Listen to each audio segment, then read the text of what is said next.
Hey, howdy, and welcome to the Big and Bright Podcast. My name is Nick. This here next to me is James. Howdy.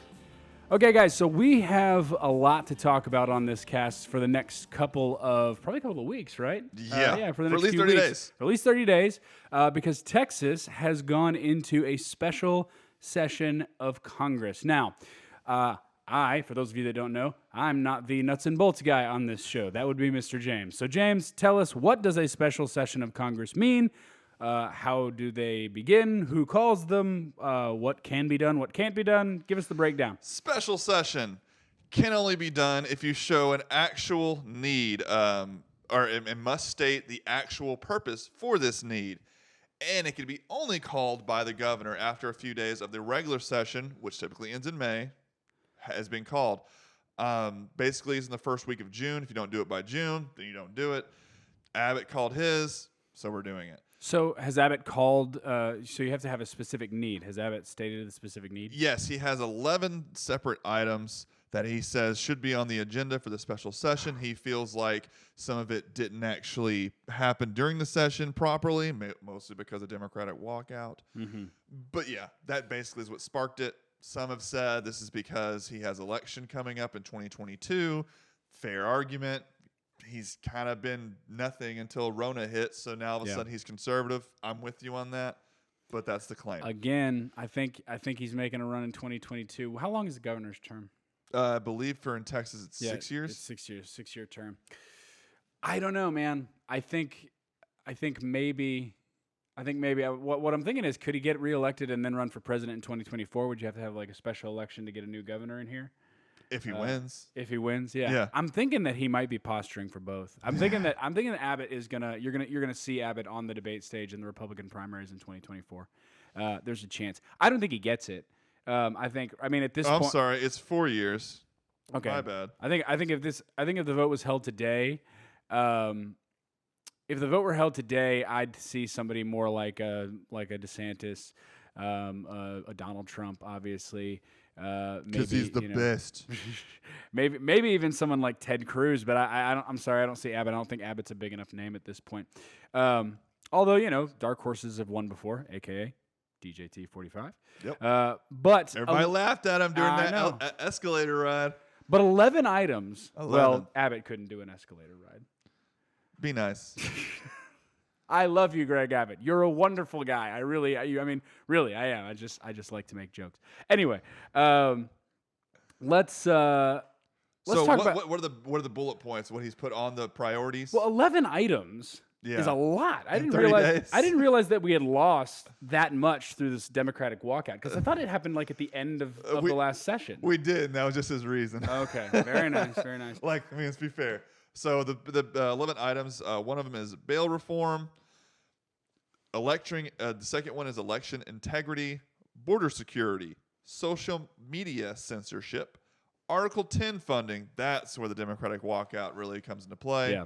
Family violence prevention, youth sports, no trans kids playing with other kids, abortion-inducing drugs, 13th check for teachers, supplemental payment benefits under the teacher retirement system, critical race theory, and appropriations, legislation providing appropriations from additional available and general revenue for property tax, enhanced protection for the safety of children in foster care, better safeguard the state from potential cybersecurity threats.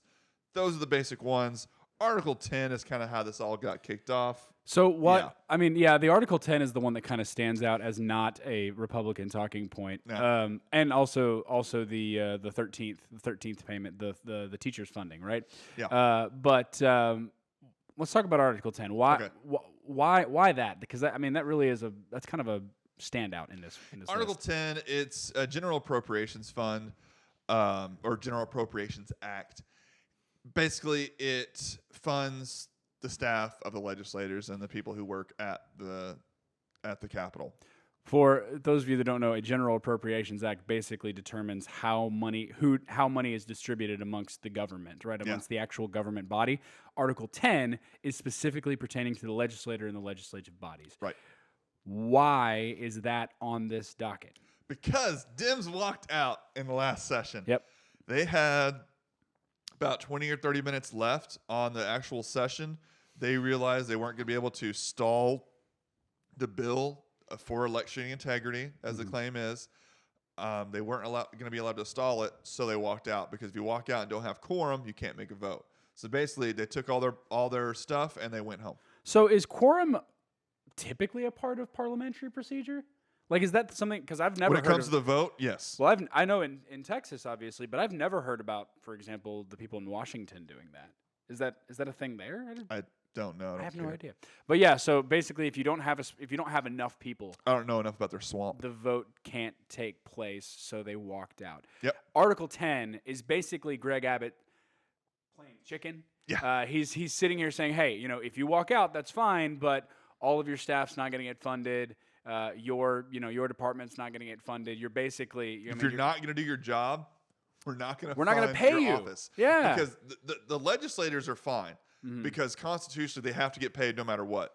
So they're fine, but their staff is not. That's true. This is really, I mean, you're challenging them to cut off their nose despite their face. But it's no. How deep are your convictions? Cutting off. I didn't say that right. It's cutting off your nose to spite your face, not cutting off your nose despite your face.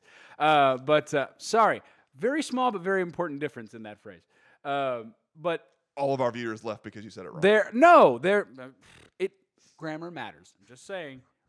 All of the legalese. Grammar matters. Words matter. Words matter. Okay. But here's the thing. Let's talk about really the good stuff, right? So that Article 10 item was placed on the docket just to give a check against another walkout. Yeah. Right? Let's talk about the items that are on the docket and the real reason we're doing this. I think the whole thing about this, I think the biggest item on here is election integrity. Ooh, baby. Now, we've got a lot of other things, and we're going to cover other parts of this particular agenda. We got 30 days. Because we got 30 days. We're going to cover this over the next couple of weeks. We're going to get to CRT. Trust me, I have a lot to say about CRT. But right now, let's talk election integrity. So election integrity. Greg Abbott, I think, is just trying to not be outdone by Florida and Georgia right now. Basically. I don't really what's Florida doing? All right, let's do that too. Are you just taking cues from Mr. DeSantis here? No. The language looks very similar.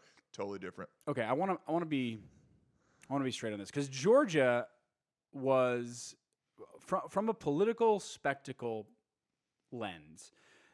It makes sense why Georgia would take the actions that they did.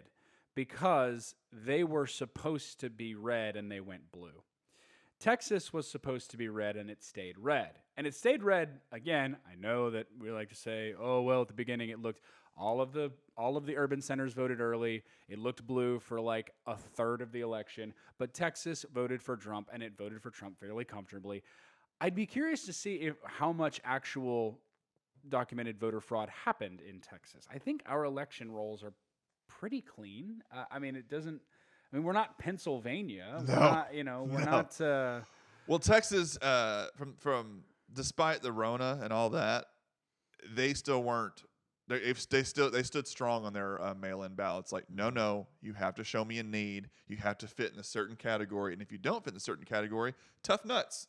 Yeah. Either you can go vote live, or complain about it at home. But we've had this law. We're not changing this law just because of this newfound reason for you to expand elections or in the same year as the election. No. If we're going to do that, we're going to talk about it. We're going to look at it. We're going to change it. But the time being, we stick with what we got, and we'll figure it out in the end. If indeed we have to figure something else out. Yeah.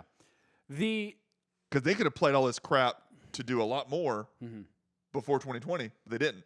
Yeah. Abbott could have said, like, yep, emergency procedure, done. But he didn't do it. I mean, so what are we trying to do here, though? Because it seems to me like there isn't a whole lot of need for this. Well, there was a few things that got a little hairy here. I'm concerned that this might be posturing on Abbott's part. Well, Harris County made it real fun because they decided to play a lot of their own rules. Okay.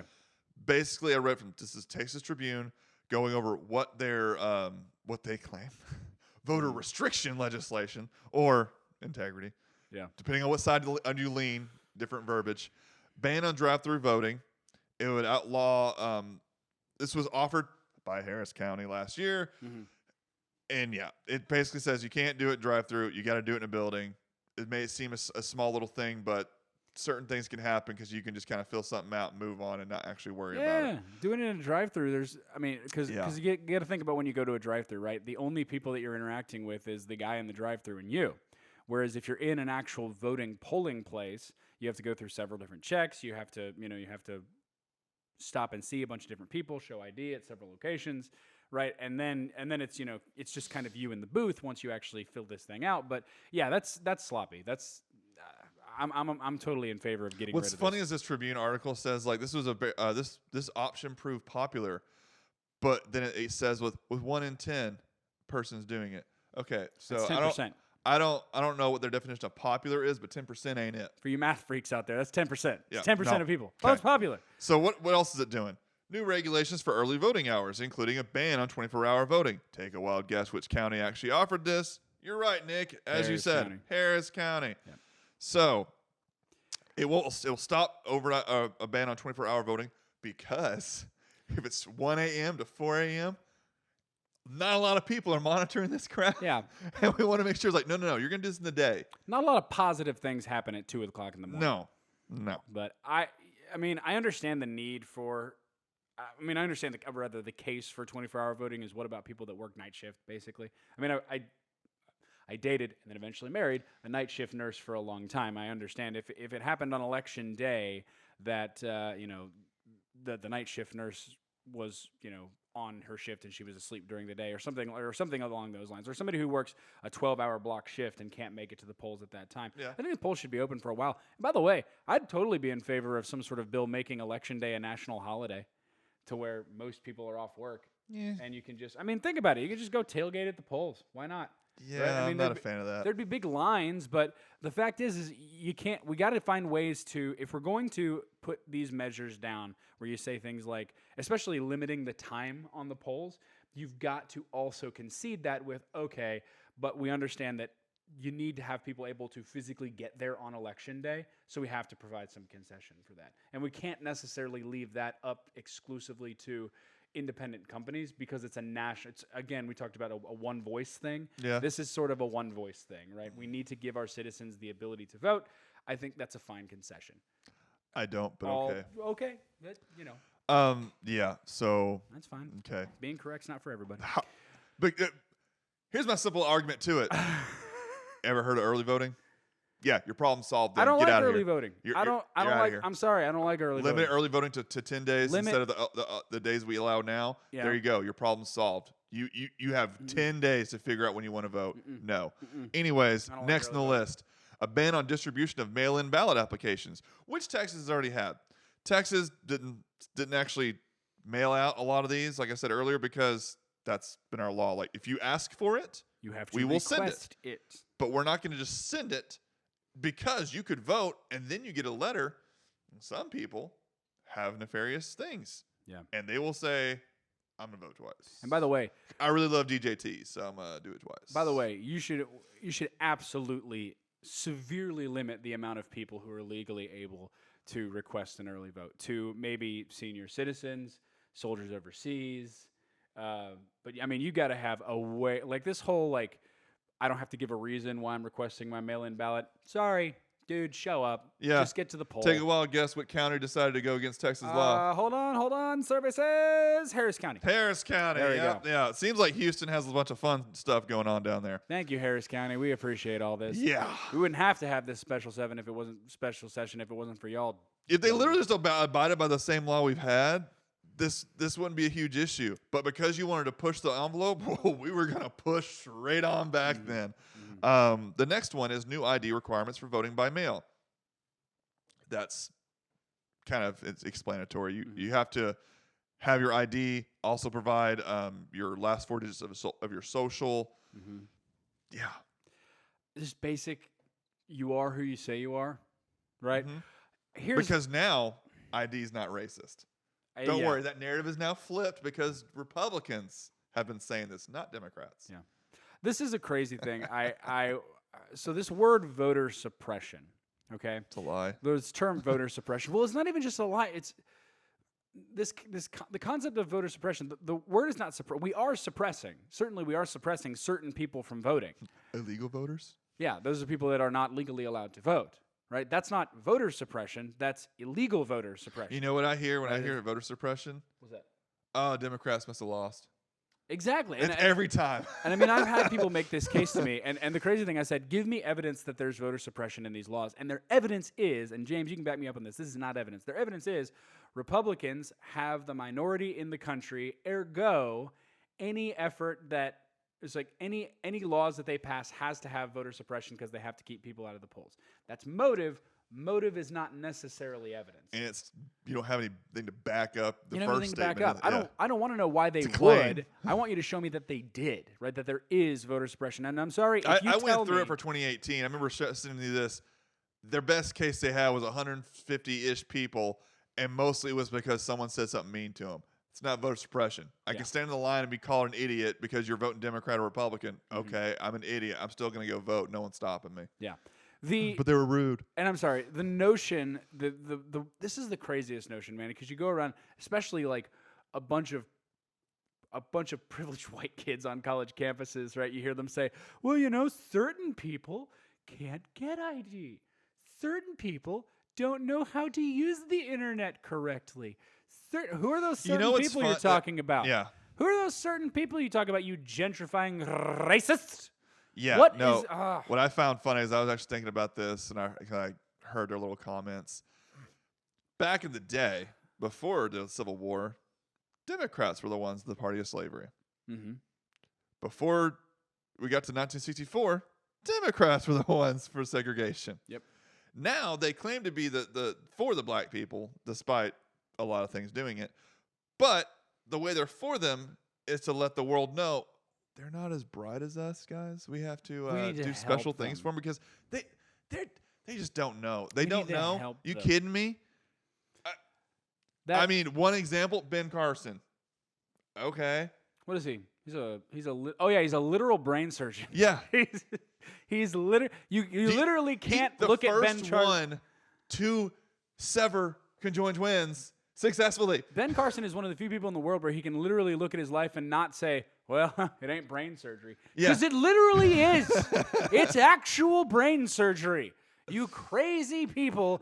And all of you, here's the deal. Clarence Thomas, I mean, you tell me he's not bright enough to be on the court? You kidding me? Are you flipping kidding me? Thomas Sowell? Well, Thomas Sowell doesn't know how to go get ID? Yeah, you kidding me? He scares me. He's 91. I'm scared. He's going to leave us soon. I don't want to. The two best political thinkers of this century are both black men. And you're telling me that black people somehow do not have the basic capacity to go out and fulfill their civil duty to vote. Yeah. Guys, if you make it a merit-based thing, I'm actually all for this idea of voter suppression. Really, if you make it a merit-based thing, I think it should be significantly more difficult for people to vote. Oh, yeah. I think it should be significantly more difficult. I think there has to be a little bit of effort that you put into this because you got to want to do it. It is a duty and it is a privilege. You're not voting for American Idol here. You actually have to do something to go vote. It should not be as easy. It is a privilege. It is not a human right. It is a privilege of citizenship, and it should be treated that way. And if it's so important, then you'll go through this small amount of hoops to do that important thing. Exactly. And here in the state of Texas, we understand it. We understand the duties and the privileges of our system, of our citizens, and we defend them, at least for now. You said duty. The duty, yes. The duties and privileges of our citizens, and we defend them. Because if you do not defend duties as duties, I need to stop saying that word. Yeah, right? I'm just laughing in my head. If you do not defend the privilege of voting, if you do not make it to where only citizens are permitted to do that and elect our leaders, you have some very, very dark times ahead of you. Yeah. But again, in those dark times, you have to look to the Lone Star State because as we all know, in the darkness, the stars at night are big and bright. We'll see you next week.